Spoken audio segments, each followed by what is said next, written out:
नमस्कार, मैं हूं श्वेता सिंह। अभी तक के इस बुलेटिन में आपका स्वागत है। आइए शुरू करते हैं खबरों का सिलसिला।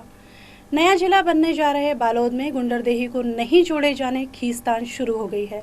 मझधार में फंसे इलाके गुंडरदेही को जहां बालोद से जोड़े जाने के आवेदन आए हैं, वहीं दुर्ग जिले से गुंडरदेही को जोड़ने भी जन सैलाब खुलकर मांग कर रहा है।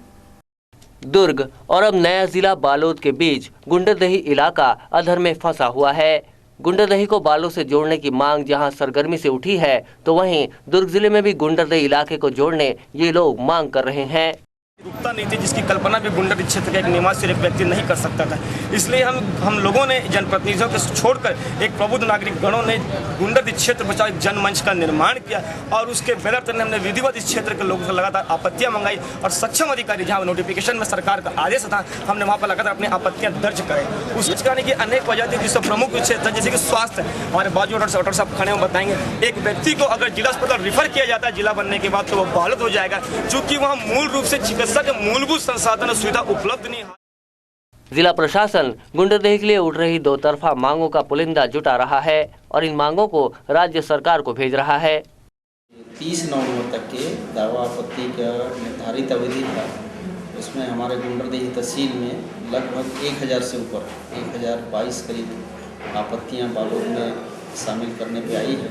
इसको 30 नवंबर के बाद से पूरी की पूरी आपत्तियां जिला कार्यालय में पहुंचा दी गई है, जिला कार्यालय दुर्ग में, और जिला कार्यालय दुर्ग से शासन स्तर पे इसको भेजी जा चुकी है और इसका निराकरण शासन स्तर पे ही होना है। बिंदु ये है कि ये शुरू से गुंडरदेही दुर्ग से जुड़ा रहा है, व्यापारिक जो संबंध इनका दुर्ग से रहा है और आने जाने में सुविधा है और लोगों का भावनात्मक जुड़ाव गुंडरदेही का दुर्ग से है। इस बिंदुओं के आधार पर आपत्ति ज़्यादातर की है। सीमांकन की रस्साकशी में फिलहाल गुंडरदेही अधर में है। रस्से का एक छोर बालोद की ओर तो वहीं दूसरा छोर दुर्ग की ओर है। अब देखना होगा कि लोगों की मांगों के बीच किसका पलड़ा ज्यादा भारी होता है और राज्य सरकार गुंडरदेही नगर को किस जिले से जोड़ती है। अभी तक के लिए दुर्ग से कैमरामैन सूरज सिंह के साथ शशिकांत तिवारी। मानवाधिकार दिवस के अवसर पर विशाल जन जागरण वाहन रैली का आयोजन भिलाई में भी किया गया। अंतर्राष्ट्रीय मानवाधिकार संगठन YDC द्वारा आयोजित ये वाहन रैली सुपेला के लक्ष्मी मार्केट से आरंभ हुई, जो कि शहर के विभिन्न मार्गों से होकर गुजरी। रैली में बड़ी संख्या में संगठन से जुड़े लोग मौजूद रहे, जिन्होंने पॉम्पलेट बांटकर लोगों को मानव अधिकार के संबंध में समस्त जानकारियां प्रदान की। संगठन के प्रदेश प्रभारी डॉक्टर शिशिर मजूमदार ने इस संबंध में जानकारी देते हुए बताया कि मानव अधिकार दिवस हर वर्ष तो मनाया जाता है, लेकिन ज्यादातर लोगों को अपने अधिकारों के विषय में समझ नहीं होती है और लोगों को उनके अधिकारों के संबंध में जागरूक करने के उद्देश्य से ही ये वाहन रैली आयोजित की गई है। हमारे देश में 90% लोगों को अपने अधिकारों के बारे में नहीं मालूम। ये बहुत बड़ी कमजोरी है हमारे देश की, जो हर मानव के अधिकारों के साथ जुड़ा है, उनकी जीवन और वर्ण के साथ जुड़ा हुआ है। रैली हम इसी सब्जेक्ट पर निकाल रहे हैं कि लोग अपने अधिकारों के प्रति सचेत हो जाए, लोगों को कुछ इतना मालूम पड़ जाए कि मानव अधिकार क्या चीज़ है, मानव अधिकार दिवस कौन सा होता है। आज कई दिवस मनाया जाता है, लवर डे तो ये डे तो वो डे, लेकिन मानव अधिकार डे नहीं मनाया जा रहा है। हम इसके प्रति लोगों को जागरूक करने के लिए इस प्रोग्राम को आयोजित किए। मानवाधिकार दिवस के मौके पर दुर्ग में एक जागरूकता रैली निकाली गई। मानव अधिकारों के लिए लोगों को जागरूक करने का मकसद लिए ये रैली दुर्ग शहर में निकाली गई।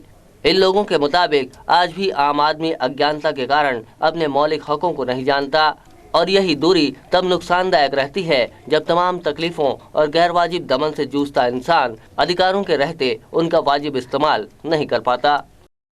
रैली का महत्व ये है कि आज हम अंतर्राष्ट्रीय मानव अधिकार दिवस पे लोगों को उनके अधिकारों के बारे में और अपने मानव का जो अधिकार होता है, जो मूल अधिकार है, उसके प्रति उनको जानकारी दे रहे हैं और हम पूरा पॉम्पलेट पर्ची से लेकर स्कूलों से लेकर कॉलेजेस से लेकर लोगों के बीच में जाकर उनके अधिकारों के बारे में बता रहे हैं।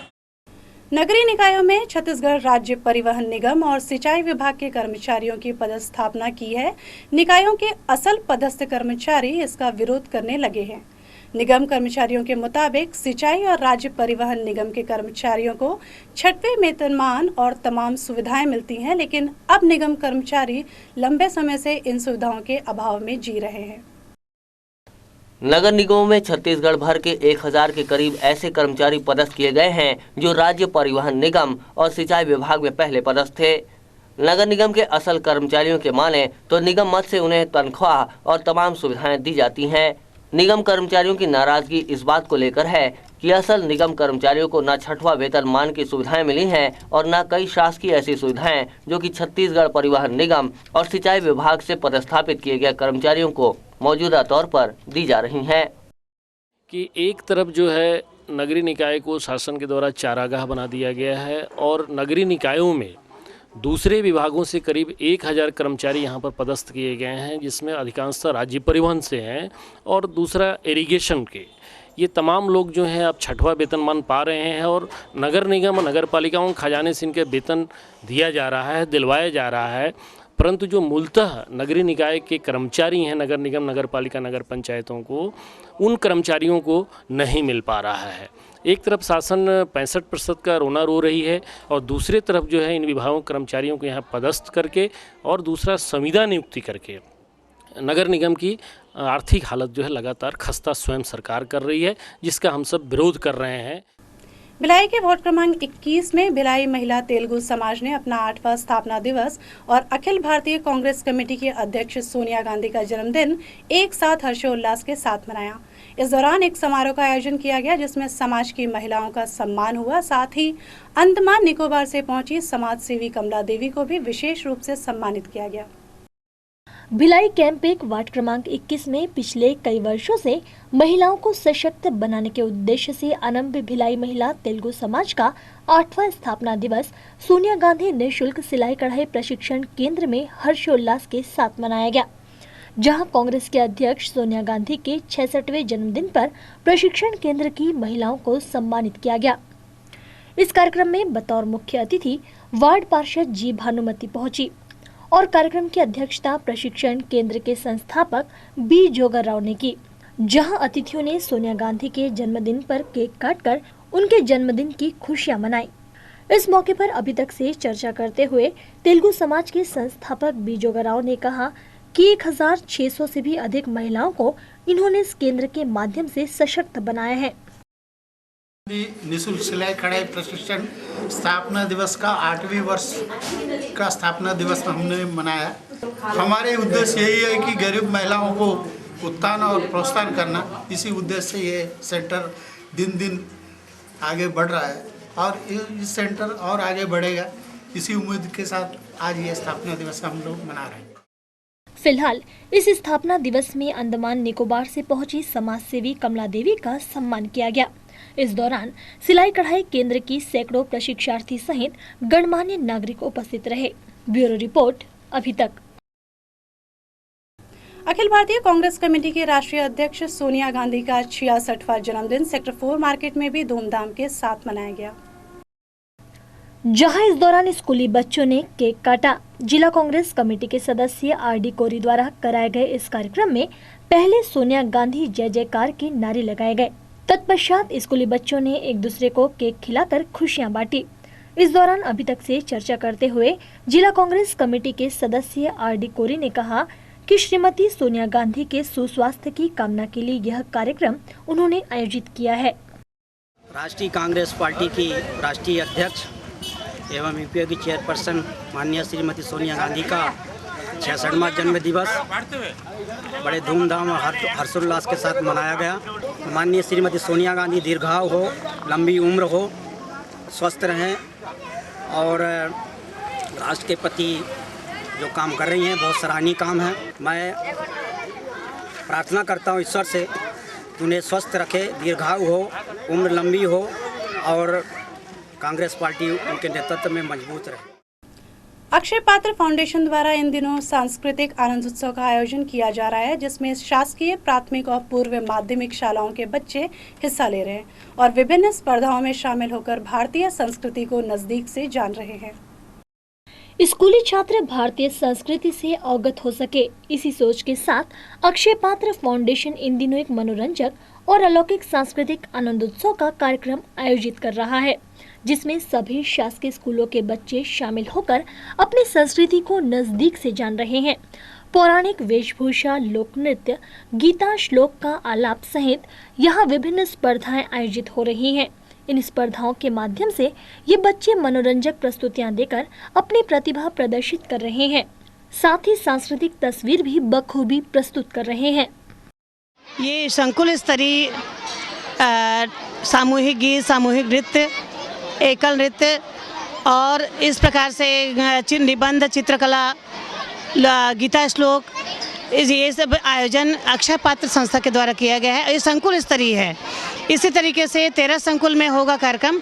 ये हमारे संकुल में आज पहला इसका शुभारंभ किया गया है। ये हमारे लिए बहुत ही सौभाग्य का विषय है कि ये इतनी अच्छी संस्था हमारी शासकीय शालाओं से जुड़ी है और इन्होंने भोजन की जो उत्तम व्यवस्था की है वो तो निश्चित रूप से बहुत ही प्रशंसनीय है। इस साथ ही इन्होंने जो एक आध्यात्मिक वातावरण तैयार किया है, इसके लिए हम इनके बहुत आभारी हैं। अक्षय पात्र फाउंडेशन द्वारा विभिन्न प्रकार की प्रतियोगिताएं आयोजित की जा रही है, जिसमें निबंध प्रतियोगिता, रंगोली, रंग भरो प्रतियोगिता, गीता श्लोक आदि प्रतियोगिता का यहाँ पे आयोजन किया जा रहा है और ये विशेष रूप से शासकीय शालाओं के बच्चों के लिए किया जा रहा है। और ये कुल मिला के जहाँ पे ये भोजन देते हैं 12 संकुल में ये आयोजित है और ये दिनांक आज से लेकर के 24 तारीख तक ये प्रतियोगिताएं चलती रहेगी। गौरतलब है कि छात्रों की रचनात्मकता और कलात्मकता को एक मंच मिल सके और वे अध्यात्म से जुड़ संस्कृति को भी नजदीक से जान सके। इसी सोच के साथ अक्षय पात्र फाउंडेशन ये सांस्कृतिक आनंदोत्सव मना रहा है, जिसमें शासकीय स्कूल के बच्चे बढ़ चढ़कर हिस्सा ले रहे हैं और अपनी प्रतिभा प्रदर्शित कर रहे हैं। अक्षय पात्र फाउंडेशन की ये पहल निश्चित ही सराहनीय है। अभी तक के लिए मिथिलेश ठाकुर के साथ अनुभूति भाकरे। अब समय हो चला एक छोटे से ब्रेक का। अब देखते रहिए अभी तक।